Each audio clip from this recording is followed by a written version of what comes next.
오늘 시간에는 회개와 천국복음 쉬운 네 번째 시간으로서 세리장 삭개오의 회개가 주는 교훈이란 제목으로 함께 말씀의 은혜를 나누기로 합니다.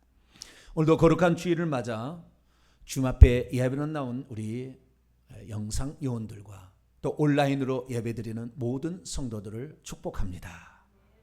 비록 우리가 떨어져 있고 그리고 공간적으로는 멀리 있지만 우리의 마음은 항상 주님과의 가장 가까이 있는 줄로 믿습니다. 주님께서는 언제 어디서나 주님을 향하는 진실한 그 마음을 받으시니 오늘 우리가 드리는 이 예배가 하나님께 상달되어지는 복된 시간이 될 줄로 믿습니다. 이 세상 사람들 가운데 누가 천국에 들어가기 가장 어려울까요? 오늘 우리가 잘 아는 삭개오의 이야기를 살펴보게 될 것입니다. 삭개오는 세리장이었고 부자였던 사람인데요. 이 설교를 저는 사실 몇 번 했어요. 그런데 제가 최근 들어와서 7월, 8월, 9월에 있어서 회개와 천국복음을 다시 정리하면서 54번째 시간을 지금 갖고 있는 거죠. 회개와 천국복음이 뭐냐? 특히 회개 그 중요성에 대해서 설교를 하는데 순서가 여기에 왔어요. 그래서 제가 몇 번 망설였어요. 여기를 건너뛰고 다른 데로 갈까? 주일 낮이니까 다른 설교를 할까? 막 그러는데 하나님께서 이 본문에 대해서 그래도 하나님이 하실 얘기가 있을 거다라는 확신을 저에게 주셔서 다시 이제 이 본문을 보게 된 거예요.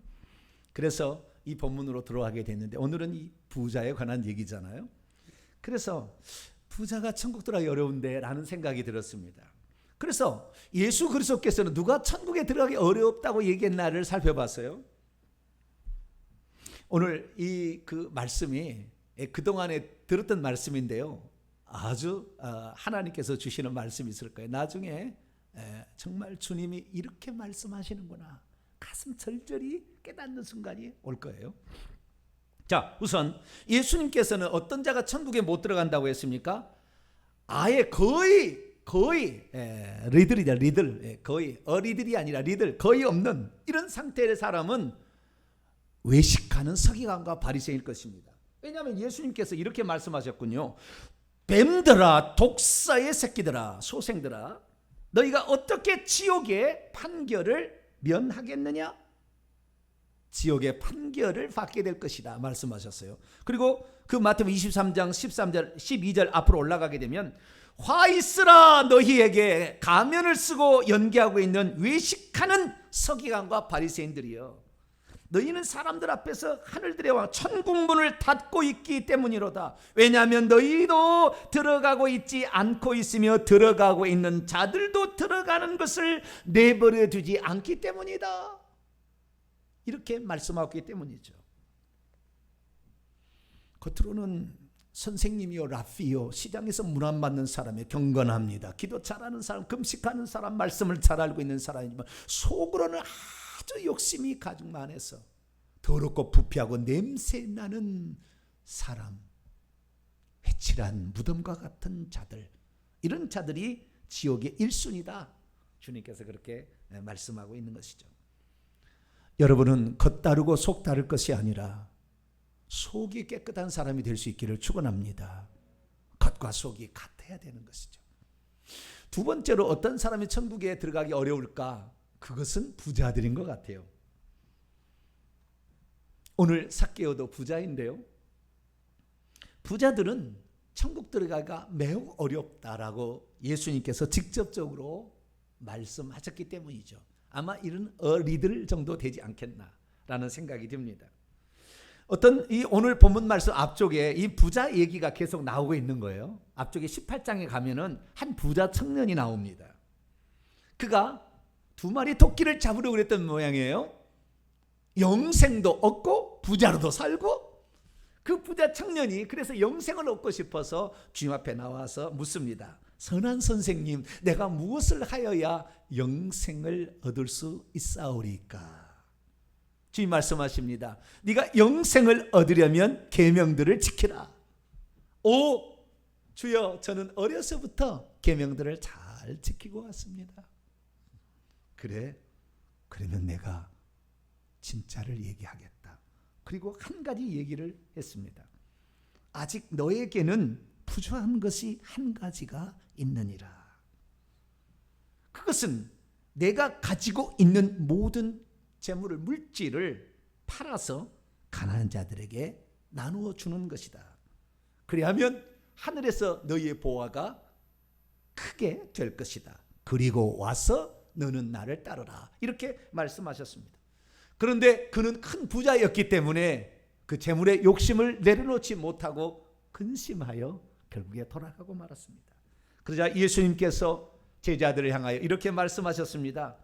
재물이 있는 자는 하나님의 나라에 들어가기가 얼마나 어려운지, 낙타가 바늘들의 구멍을 통과하여 들어가는 것이 부자가 하나님 나라에 들어가는 것보다 쉬울 것이다 라고 말씀하셨습니다. 그렇습니다. 부자는 천국에 들어가기가 매우 어려운 신분 가운데 한 사람입니다.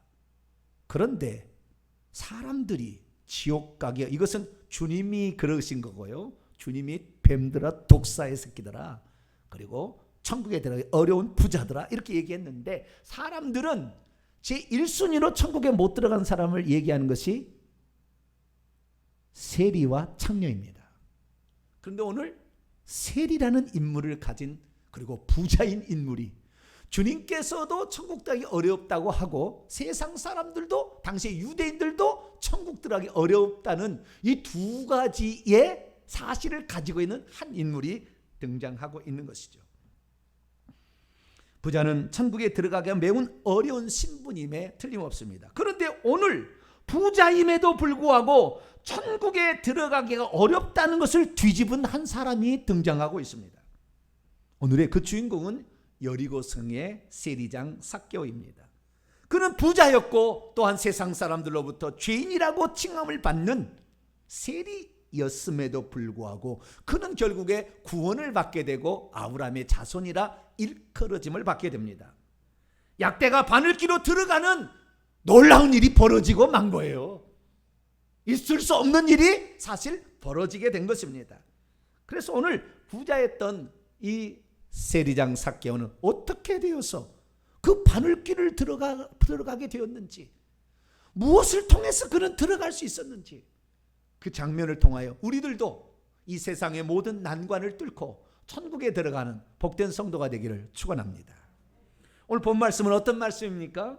예수께서 여리고를 지나가실 때 세리장이었던 삭개오를 만났는데 그의 회개하는 마음과 행동을 보시고는 그가 이제는 아브라함의 자손이 되었으며 그의 집안에 구원이 이르렀다라고 했다는 말씀입니다.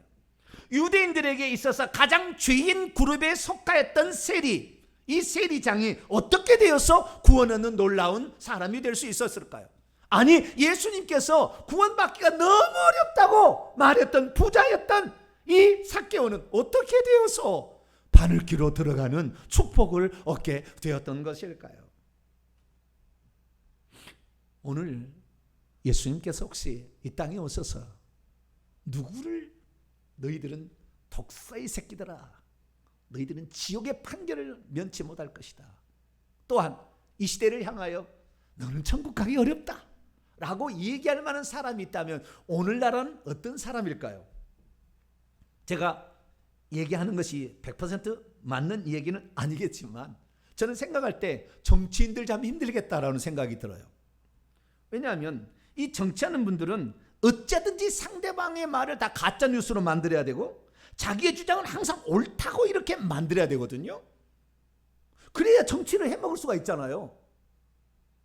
그러니까 우리가 이 땅에 그리스도인 중에서 가장 하지 말아야 될 직업은 정치인이겠구나 라는 생각이 들어요. 물론 정치인이기 때문에 이 브라운관 앞에서는 다 그렇게 얘기하지만 교회에 돌아가서는 아마 통성으로 얘기하면서 그런 사람이 있을는지는 모르겠어요.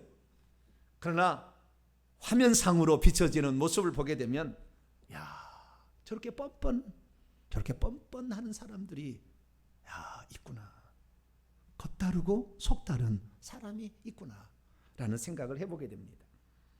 그렇다고 한다면 정치는 정치인이고 우리 그리스도인들은 그럼 다 천국에 들어갈까요? 저는 장담할 수 없는 일이라고 봅니다. 정말 그가 죽어서 딱 하나님의 보좌에 서지 않는 한 그에 대한 평가는 그때 결정나는 것이지, 지금 우리가 외적으로 보는 그 모습을 가지고 네가 목사이기 때문에 천국 들어가고 네가 권사 장로이기 때문에 천국 들어간다, 저는 모른다고 봅니다. 그럼 평신도는 생각할 거예요. 목사님, 우리는 직분도 없는 평신도인데 우리는 천국에 잘 들어갈 수 있겠죠? 천만의 만만의 말씀. 평신도랄지라도 자신의 죄를 지금 회개하고 있지 않다고 한다면 그는 천국에 들어가기 어려울 것입니다. 오늘 본문 말씀을 통하여 그래서 과연 우리는 어떤 사람이 천국에 들어가고 어떤 사람이 구원을 얻는 사람이 될 것인가를 한번 생각해 볼 수 있기를 바랍니다. 오늘 본 말씀은 예수께서 이제 공생애를 끝내시기 위하여 예루살렘에 죽으시기 위하여 예루살렘으로 가는 도중에 생겨난 이 사건입니다. 예수님 갈릴리에서 사역하시다가 사마리아 통과 안 하시고 요단강 동편 쪽으로 이동해서 베레아 지방을 통과하여서 요단강을 건너서 여리고성, 그 다음에 베다니, 예루살렘에 가는데 그 여리고성을 지나갈 때인데 예수님께서 본문 1절에 보면은 그 성을 통과하시려고 하고 있었어요. 그 성에 머물려고 그런 게 아니라 통과하시려고 하는 시점에서 일어나고 있습니다. 예수님께서 길을 가고 있었는데요, 예수님의 발걸음을 멈추게 한 사건이 있었습니다. 그것은 착 보니까 아주 부자로 보이는 옷을 입고 있는 사람이, 그것도 나이가 많은 사람이, 어린아이가 아니에요. 애들이 아니에요. 나무 높이 올라가 있는 거예요. 저 소년들이 올라가 있다면 이해가 되지만 어른이 거기에 올라가 있는 모습을 볼 때 주님은 그를 쳐다보지 않을 수가 없었어요. 그래서 발걸음을 멈추고 그를 딱 쳐다봤습니다. 그런데요, 예수님은 거기에서 우리가 보지 못한 장면을 보았으리라고 추정합니다. 왜 그러냐면요, 제가 최근 들어와서 우리 성도들에게 회개하라고 하잖아요. 회개합시다. 이 회개는 결국에 구원의 마지막 관문인데요, 그것만이 아닌 혜택이, 우리의 막혔던 모든 길이 열려지고 자녀들이 수관대로 복을 받게 해줍니다. 또한 과거의 우상숭배의 죄를 회개하게 되면 우리의 영안이 열리게 돼요. 그래서 우리의 영안이 열리게 되면 그 사람을 쫙 쳐다볼 때 그 사람의 미래가 보이고요, 그 사람의 과거가 보입니다. 보여요. 그러니까 주님은 그 이상한 그 어떤 어른을 착 보는 순간 그것이 보였으리라고, 틀림없이 보였으리라고 저는 생각합니다. 그래서 예수님께서는 발걸음을 멈췄습니다. 그리고 그를 향하여 말했습니다. 삭개오야, 서둘러 내려오라. 내가 오늘 너의 집에 머물기를 원한다. 삭개오는 서둘러서 내려와서 자기 집에 예수님과 예수님의 12제자 일행들을 자기 집에 모셔들었습니다. 그러자 들어가는 그 장면을 보고 있는 수많은 무리들이 수군거렸습니다. 저가 여리고성의 가장 죄인이라고 하는 그 작자의 집에 들어가는구나. 그러나 삭개오는 예수님을 자기 집에 모셔드렸고, 그리고 예수님을 극진히 대접해 드렸습니다. 그리고 그 옆에 서서 자신의 하고 싶은 말을 한마디 했습니다. 그것이 누가복음 19장 8절의 말씀입니다. 직역해 봅니다. 주님 보시옵소서. 내가 소유하고 있는 것들의 절반을 지금 가난한 자들에게 나눠주고 있습니다. 그리고 만일 누구의 것을 거짓으로 갈취했다면 지금 저는 4배를 갚아주고 있습니다. 그러자 주님은 매우 그를 기뻐하시면서 그를 향하여 말씀하셨습니다. 오늘 구원이 이 집에 이르렀으니 이 사람도 아브라함의 자손임이로다. 인자가 온 것은 죄인을 불러 회개시키러 왔기 때문에 잃어버린 자를 찾아 구원하러 왔다라는 말씀을 들려주셨습니다. 믿음이 없으면 왜 예수님께서 그 바쁜 와중에 발걸음을 멈추셔야 했는지를 모릅니다. 믿음이 없으면 예수님께서 왜 그 중요한 시기에 그 죄인이라고 불리는 삭개오 집에 일부러 들어가셨는지를 알 수가 없습니다. 믿음이 없으면 그렇게 깨끗하고 그렇게 거룩한 분이 가장 더럽고 가장 추하다는 죄인의 집에 들어가게 되었는지 그 이유를 알 수 없습니다. 믿음이 없으면 예수님의 방문이 어떤 의미가 있기 때문에 그 집에 들어갔는지 헤아리지 못합니다. 믿음이 없으면 밤새도록 눈물 짓고 있는 삭개오의 그 눈물을 그분이 닦아주시기 원하여 그 집에 들어갈 수도 있다는 것을 전혀 생각지 못합니다. 믿음이 없으면 죄인을 만나주시고 죄인과 함께 식사하시려는 예수님의 의도가 어디에 있었는지 간파하지 못합니다. 그러므로 우리들은 죄인을 사랑하시고 죄인의 회개를 받아주시려 죄인의 집에 방문하셨던 예수님의 마음을 헤아려 우리도 우리의 잘못을 주님께 고백함으로 용서받을 수 있는 복된 성도가 되기를 축원합니다. 아무리 죄인이라고 낙인 찍혔다 할지라도 주님께서는 회개하는 사람의 회개를 기쁘게 받아주신다는 사실을 우리는 본문을 통해서 알 수가 있는 것이죠. 그렇다 한다면 예수님께서 이 세리에 무엇을 보셨길래 굳이 그의 집에 들어가겠다고? 아니요, 생각해 보세요. 그런 일이 있으면 내려오라 해서 따로 불러서 거기서 얘기도 끝낼 수도 됐어요. 왜? 바쁜 요정 속에 지금 주님이 죽어야 될 사명을 지금 수행하러 가는데 잠깐 옆에 얘기하고 갈 수도 있었어요. 그런데 그의 집에 들어가겠다고 이렇게 얘기를 하신 이유가 있었을까라는 거죠. 이제 그 이유에 대해서 차근차근 살펴보도록 하겠습니다. 자, 삭개오는 어떤 인물일까요? 삭개오는 혈통적으로 아브라함의 자손임에 틀림이 없습니다. 혈통적으로 그 증거들이 다 나와 있습니다. 그러나 그는 여리고성의 세리가 되었기 때문에 주변 사람들로부터는 죄인의 아주 악한 죄인이고 나쁜 죄인이라고 그렇게 낙인 찍혀 있었습니다. 그는 세금 징수를 하는 세리 징수 요원의 꼭대기에 있는 세리장이었습니다. 그리고요, 그는 그런 사람이어서 그랬던지 모르지만 큰 부자가 되어 있었습니다. 그러나 두 가지가 상충되는 것입니다. 하나는 큰 부자예요. 권세도 있고 돈도 많이 가지고 있는 부자지만 하나는 그 동네에서 가장 손가락 다지고 비난당하고 외면하고 천시하고 침뱉음을 받는 그런 사람으로 살고 있었던 거죠.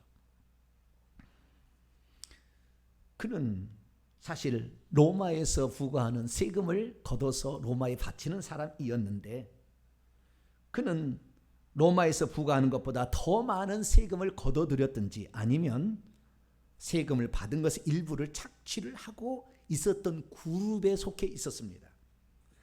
그래서 그런지 그는 어찌됐든 부자가 되어 있었습니다. 그러나 그의 마음은 항상 외로웠고 슬펐습니다. 왜냐하면 그는 그 동네 사람들과 한 번도 어울려서 지낼 수가 없었기 때문이죠. 그 동네 사람 말했습니다. 백성들의 고혈을 짜서 로마에 바치고 있는 이 매국노, 이 세리 도둑놈아! 이렇게 얘기를 하고 있었기 때문입니다. 그렇기 때문에 그는 안식일이 찾아와도 회당에 나가서 예배 드릴 수가 없었습니다. 그 동네 사람의 비난 때문에 그는 거기에 갈 수가 없었기 때문이죠. 그러나 그는 유대인임에는 분명합니다. 왜냐하면 그 많은 사람들 중에서 이름이 등장하는 건 많지 않은데 예화 가운데 요 이름이 등장하기 때문입니다. 삭개오, 헬라어로 자카이오였습니다. 그런데 이것이 히브리어 보면은 자카이입니다. 자카이. 자카이라는 말은 깨끗하다, 순결하다 그런 뜻입니다. 이것은 부모나 조부모가 지어줄 확률이 매우 높은데 이것은 그 아이에 대한 소망을 담아서 이름을 이렇게 지어준 것이죠. 다시 말해서 이 부모나 조부모는 하나님 앞에서 이 아이가 깨끗하고 순결한 자녀로 살기를 바라는 마음에서 이렇게 지어준 것이에요. 그러니까 그의 부모나 조부모는 신앙이 좋았던 부모일 확률이 매우 높아 보입니다. 그런데 삭개오는 무슨 죄를 지었길래 동네 사람으로부터 손가락질을 달아 죄라는 그런 얘기를 듣고 있었던 것일까요? 추정 가운데 네 가지의 죄를 지었던 것 같습니다. 첫 번째는요, 그는 제1계명과 제2계명을 어기고 있었습니다. 그는 하나님을 재물을 하나님으로 섬기고 있었기 때문이죠. 그는 일평생에 재물을 추구하고 살았습니다. 부자가 되기를 원해서 그렇게 살았던 거예요. 그래서 부자가 되었습니다. 그런데 그 부자가 된 것이 어떻게 되었는지에 대해서는 우리 개역 성경 말씀으로는 잘 몰라요.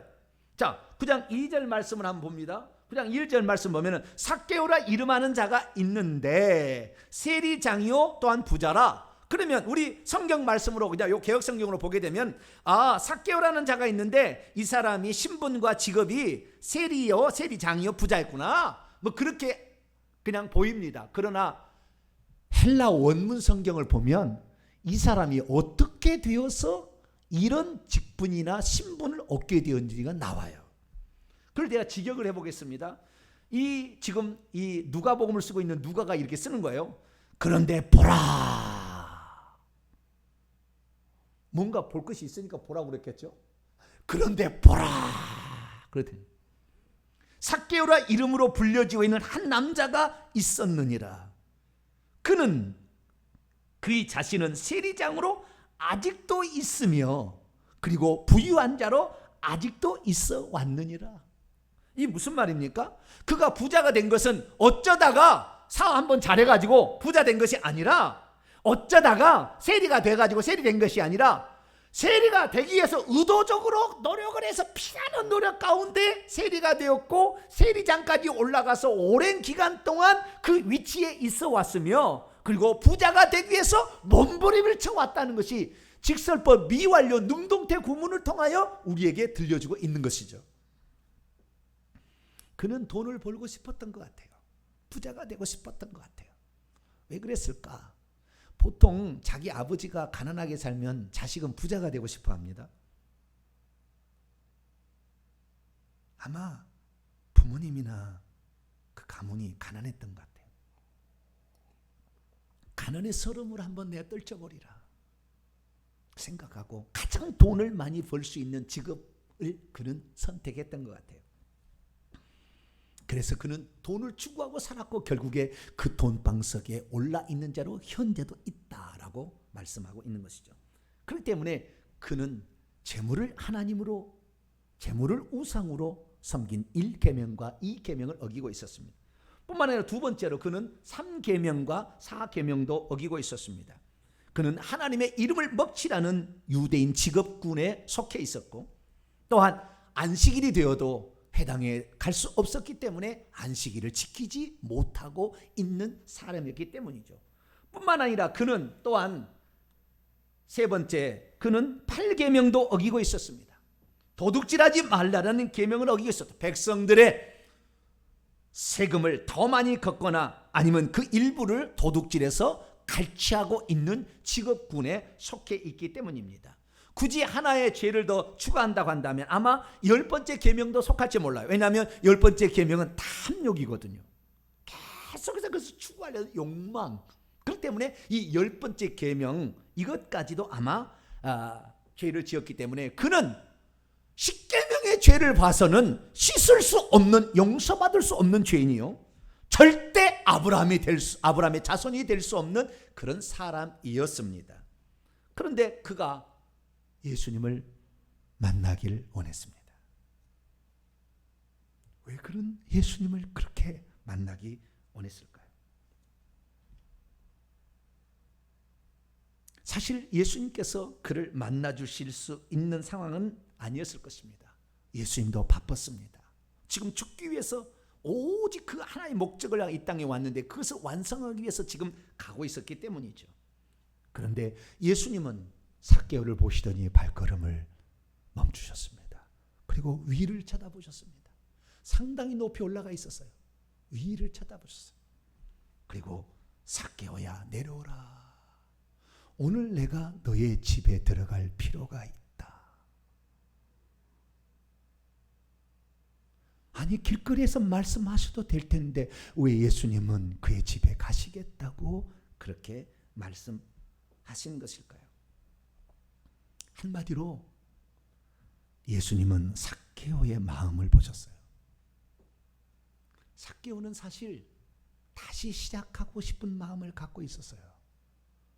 그가 부자가 되면 모든 것이 만족할 줄 알았고 그 가난해서 어려움을 당했던 그 서러움을 다 이길 줄 알았다고요.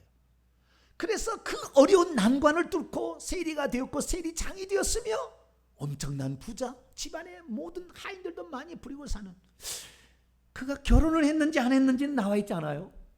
자식이 있었는지 없었는지도 나오지 않아요. 아마 결혼을 안 했을 것이라고 추정이 됩니다. 누가 그 사람한테 시집 왔겠어요? 왜? 저는 매국나 이렇게 든 사람한테 누가 시집 가겠어요? 아마 혼자 살지 않았었나 모르겠어요. 나중에 천국 가서 물어보세요. 근데 본문에서는 그게 안 나왔다는 거예요. 그런데 좌우지간 이가 소원이 하나 있었다는 거예요. 소원이 생겼다는 거예요. 나이가 들어 생겼다는 거예요. 그건 뭐냐? 돈을 많이 벌었다고 해서 만족이 없고 행복이 없다는 걸 알게 됐다는 거예요. 그래서 다시 시작하고 싶은데 모든 사람들은 자기를 손가락질하며 죄인의 괴수라고 침을 뱉고 지나가는 거예요. 에이 재수 없어. 그 사람 만날 때 이런 얘기를 했기 때문에 그는 마음이 괴로웠어요. 그래서 다시 하나님께 다시 시작하고 싶었으나 사람들 때문에 그렇게 할 수가 없었어요. 그런데 어느 날 예수님이 지나간다는 거예요. 하나님의 아들이라는 분이. 그러면 하나님께서는 내 모든 사정을 아시기 때문에 나의 말을 들어주지는 않지 않을까? 다른 사람은 나를 몰라줘도 내 마음의 이 괴로움을 그분은 들어주시지는 않을까 생각했습니다. 그래서 그는 예수님을 만나고 싶었는데 어느 날 예수님이 지나간다는 얘기 듣고 동네 사람이 몰려다니는 이 모습을 보게 된 것이죠. 그러자 그는 예수님 앞으로 가서 자기가 하고 싶은 정말 예수님에 꼭 해보고 싶은 얘기를 하는 것이었어요. 그런데 그가 예수를 만나서 그 얘기를 하기까지 수월한 과정은 아니었습니다. 우리는 그래서 이 삭개오가 이 회개하는 이 장면, 주님을 만나서 자신의 얘기를 하는 이 장면을 통하여 회개라는 것을 어떻게 해야 되는 것인가를 우리에게 암시해 주고 있다고 봅니다. 우리가 회개하려고 할 때 회개를 할 수 없는 환경들이 계속 생긴다는 거예요. 그러나 그걸 뚫고 가야 된다는 것입니다. 오늘 누가복음 19장 3절 말씀을 보시게 되면 예수께서 어떤 사람이요? 그거 통과하신다고 하니까 그분이 어떤 사람인가요? 보고자 하되 키가 작고 사람이 많아. 두 가지 장애인이 있었다는 거잖아요. 직역을 해봅니다. 그는 그분이 누구신가 하면서 예수님을 보려고 계속해서 찾고 있었어요. 안 되는구나 포기한 게 아니라 계속해서 찾고 있었어요. 두 가지 요인 때문에 무리들이 너무 많았어요. 뿐만 아니라 그 무리들은 결단코 자기를 볼 수 있도록 제공해 줄 사람들은 아닙니다. 침받고 돌로 칠 사람들이지 자기에게. 그런데 그렇게 많은 무리가 있는데 볼 수가 없는 거예요. 왜? 그들은 자기를 환대해 주지 않을 거니까. 또 하나 컴플렉스가 있었는데 그는 키가 작았던 모양이에요. 키라도 컸으면 멀리서라도 이렇게 볼 텐데 키가 작았기 때문에 예수님을 볼 수도 없는 그런 상황에 처했던 거예요. 그런데요, 그는 포기하지 않았어요. 그는 예수님을 어떻게 볼 것인가를 계속해서 찾고 있었다. 미완료 능동태. 계속해서 찾고 있었다. 여러분들은 헬라어 단어를 모르니까 그냥 이거 대강 넘어갈 수 있으나요? 여러분, 유명한 세리가 나옵니다. 마태복음 저자 마태가 세리입니다.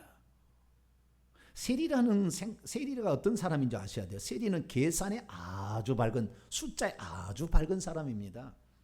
계산력이 뛰어난 거예요. 우리는 마태복음의 1장에 예수님께서 아브라함의 42대 손으로 오셨다고 세보지 않아서 잘 모르겠지만 그렇게 나와요. 아브라함부터 다윗까지 14대, 다윗부터 바빌론으로 포로 때까지 14대, 포로에서 예수님 탄생까지 14대 합치면 42대가 됩니다. 14대 만에 예수님이 오셨다 이렇게 말하고 있어요. 그런데 숫자에 밝고 이 원문의 히브리어에 밝은 사람은 이 얘기가 무슨 얘기인지를 금방 알아들어요. 왜냐하면 마태복음 1장의 족보를 보게 되면 그 족보에 42명의 이름이 나오는데 남자만 42, 여자도 또 5명 더 나옵니다. 42명의 남자 이름 나오는데 그 중에 한 사람만 직분을 써놨어요. 왕이라고. 누굽니까? 다윗이에요. 다윗 왕을 낳으니라. 이세는 다윗 왕을 낳으니라. 이렇게 돼 있어요. 그러면 그 사람이 특별한 사람이라는 걸 지금 이게 암시하고 있고 왕의 후손으로 예수님이 오셨다는 걸 암시하고 있는데 그럼 왜 14대에서 42대를 얘기하고 있느냐?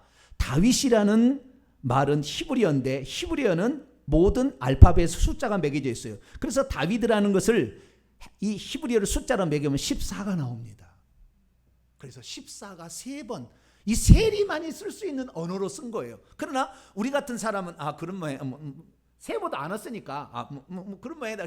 숫자에 밝은. 자, 이 예수 그리스도께서 지금 오시는데 이 많은 군중들이 나를 환대해 줄 것 같지도 않고, 키도 적어서 볼 수 없으면 포기할 것인가? 아니야. 내가 꼭 예수님을 만나서 얘기할 게 있는데, 한번 얘기를 해볼 게 있는데, 아무도 내 얘기를 들어주지 않지만 저분은 나의 얘기를 들어줄 게 있을 거야 라고 생각하고 그분을 만나야 되겠다고 생각했을 때 계산했습니다. 예수님이 지금 이 시간에 있으면 앞으로 몇 분 후에 어느 장소에 그 길을 지나가는 길목에 지나가게 될 것이다. 그러면 사람들은 여기에 머물러 있지만 내가 먼저 가서 저 앞에 가서 길목에 기다리고 있다면 예수님을 만날 수 있을 거다. 그런데 동네 사람들이 나를 돌팔매질 할 거니까 내가 사람들이 돌팔매질을 덜 할 수 있는 장소, 그리고 예수님이 끝까지 지나갈 때까지 볼 수 있는 장소로 어디가 있을까 해서 이 길 위로 나 있는 뽕나무, 우리나라는 뽕나무죠. 돌무화과 나무 그 위로 올라가 있으면 예수님을 내가 볼 수 있을 거다.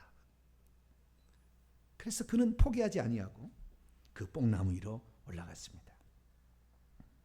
그랬더니 아니나 다를까 예수님께서 시간이 되자 그리 딱 오시는 거예요.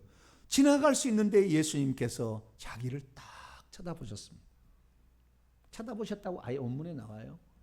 누가복음 19장 5절 6절, 예수께서 그곳에 오셨을 때 쳐다보시고 그를 향하여 이르시되 삭개오야 서둘러 내려오라. 왜냐하면 내가 오늘 내 집에 머물러야 해야, 확실히 머물러야 하기 때문이다. 원문에 확실한 말이 있어요. 급히 서둘러 내려와 즐거워하며 그를 영접하거늘. 주님께서 우리가 여기서 알 수 있는 회개의 또 다른 팁은 뭐냐?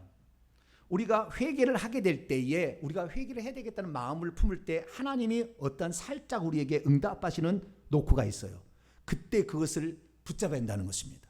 주님이 너에게 내려오겠다. 왜 나 같은 자를 만나줘? 끝내버렸다면 끝났는데, 아니요, 잠시만 기다리세요. 그 높은 데 올라간 데서 부르르 아마 손이 다치셨을지도 몰라, 부르르 내려와가지고 주님 가십시다. 그러니까 주님의 조그만 그 어떤 우리가 하나님께 부르짖는 것에 무슨 흉내 또는 노크, 어떤 움직임이 나타날 때 그걸 확 붙잡은 거예요. 그리고 자기 집에 모셨습니다.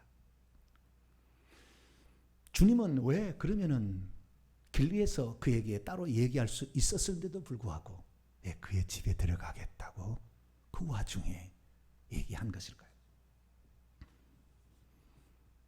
우리는 삭개오가 예수님께 꼭 하고 싶은 말이 있었다는 것을 나중에 알 수가 있습니다. 그것은 8절에 나와 있어요. 8절에 삭개오가 서서 주님께 말씀을 드리는데요, 주여, 서서 말하는 거예요. 서서 말했다는 것은, 여러분, 그 삭개오는 부자기 때문에 종들이 많아서요, 서서 일할 사람은 종들이지 주인은 서 있지 않습니다. 예수님은 아마 식사 대접을 받고 있는 상황이기 때문에 비스듬히 누워서 있을 상황이에요. 그런데 그는 종처럼 섰습니다. 다소곳하게 섰습니다. 그리고 주님께 자기가 진정 하고 싶은 말씀을 드린 거예요. 뭐라고 얘기했느냐? 19장 8 주여 보시옵소서. 저는 제가 소유하고 있는 것들의 절반을 지금 가난한 자들에게 나눠주고 있습니다. 그리고 만일 누구의 것을 거짓으로 갈취했다면 저는 지금 4배를 갚아주고 있습니다. 여러분, 우리의 개혁성경은 이것을 알 수가 없어요. 여러분 개혁성경을 보세요. 여러분 개혁성경을. 삭개오가 서서 주께 여짜오되 주여 보시옵소서, 내 소유의 절반을 가난한 자들에게 주겠사오며 만일 누구의 것을 속여 빼앗은 일이 있으면 내 갑절이나 갚겠나이다. 이 말씀에 하면 예수님께서 자기에게 찾아오셔서 황공한 일을 자기가 겪으니까 나도 주님을 위해서 뭔가를 해야 되겠는데, 그래서 주님 앞에 잘 보이려고 앞으로 내 재산을 절반을 뚝 잘라가지고 가난한 자에게 나눠주고, 혹시 토색한 일이 있으면 내가 4배를 갚겠다고 그렇게 지금 앞으로 하겠다고 그렇게 얘기하는 것처럼 번역이 돼 있어요. 그거 아니에요. 현재 진행형입니다.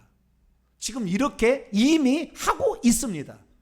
그러니까 이 본문의 말씀은 예수님이 오셔서 느닷없이 결정을 해가지고 지금 한 게 아니라 지금 그의 삶을 이렇게 실천하고 있음을 보고하고 있는 거예요. 주님께서 그 삭개오를 딱 보시자 그 과거의 장면이 싹 스쳐 지나간 거예요. 제가 봤을 때는 그 어떤 장면이 지나가느냐, 이 삭개오가 그 자기 집에서 눈물로 기도하고 있었던 장면이 보인 거예요. 그래서 주님은 그 집 안에 들어가서 그가 흘린 눈물에 그 땅바닥을 손으로 만져보고 싶었던 거예요. 왜? 자기는 다시 시작하고 싶고 회개하고 싶고 다시 새 사람 되고 싶은데 아무도 그를 새 사람으로 맞아줄 준비가 돼 있지 않아요. 내가 이제는 돈을 추구하지 않는 사람이고, 나는 이제 하나님 앞에 깨끗하고 순결한 사람으로 우리 아버지가 지어준 이름처럼 내가 살고 싶고, 그런 생각했을 거예요. 울면서 어렸을 때, 아버지 아주 어렸을 때, 갓난아기 때 아버지의 손을 잡고 여리고에 해당에 가서 말씀 암송하며 나 이렇게 했던 일이 생각이 났을 거예요. 나는 어렸을 때 그렇게 했는데 나는 지금 해당에도 들어갈 수 없는 손가락질을 받는 그런 사람이 되었는데, 주님 회개합니다. 하나님 없이 물질을 추구하는 인생이 이렇게 처참하게 무너진 것, 그러나 지금이라도 내가 회개합니다. 나의 잘못을 용서해 주옵소서. 그리고 그는 그때 결단한 거예요. 그래서 종들을 불렀습니다. 종들아, 내가 지금까지 살아온 것을 돌아볼 때 나는 잘못한 것이 참 많았다. 이제라도 내가 내 인생을 참여하면서 내가 바르게 한번 말씀대로 살아보기를 결정했다. 내가 누구에게 얼마나 큰 토색했는지를 나는 잘 모를 수도 있다. 그러나 너희들이 그것을 좀 알아봐서 혹시 그렇게 해서 억울한 사람이 있다고 한다면 가서 그런 사람을 찾아주어서 내 배를 갚아주어라. 그리고 내 재산 절반을 팔아서 오늘도 가난하고 어려운 객과 고아와 가부에게 이것을 나눠주라. 이렇게 그 하인들에게 말을 했던 것이죠. 그래서 주님께 내가 지금 나는 회개하고 나는 주님 앞에 온전히 살고 싶으나 아무도 나를 인정해 주지 아니해서 밖에 나갈 수 없는 자기 자신이었지만 주님만큼은 하나님의 아들이시니까 나의 마음을 아시겠지. 그래서 내가 주님께 이 말씀을 드려야 되겠다 생각하고 거기에 왔기 때문에 주님께서는 그가 밤새워 눈물로 회개하면서 자신의 잘못을 엎드려 회개했던 그 땅바닥에 엎드린 그 자리를 한번 손으로 만져보고 싶은 거예요. 주님이. 그리고 지금 회당에서 회칠한 서기관과 바리새인들은 의로운 척하며 예배를 드리고 있지만 그들은 지옥 자식이고, 너는 진심으로 마음을 쏟아서 회개해서 눈물을 흘리며 너의 삶의 모든 것들을 다시 반성하는 의미로 너의 재산을 다 팔아 나눠주고 있는 너에게 나는 선언하고 싶다. 네가 아브라함의 자손이고 네가 천국에 들어간다면 네가 들어갈 사람이라. 그렇게 주님이 그 사람을 만나서 얘기해 주고 싶었던 거예요. 그래서 주님께서는 길의 가운데서 그를 만나서 얘기할 수도 있었어요. 아니야, 내가 오늘 너희 집에 꼭 들어가야 되겠다. 너의 그 눈물 흘리는 그 눈물의 아픈 마음을 내가 쓰다듬어 줄 것이고, 너의 눈물을 내가 거두어 줄 것이고, 너의 그 아픔을 내가 헤아려 주고, 너의 그 회개를 내가 진심으로 하는 회개를 내가 받아주기를 나는 원한다.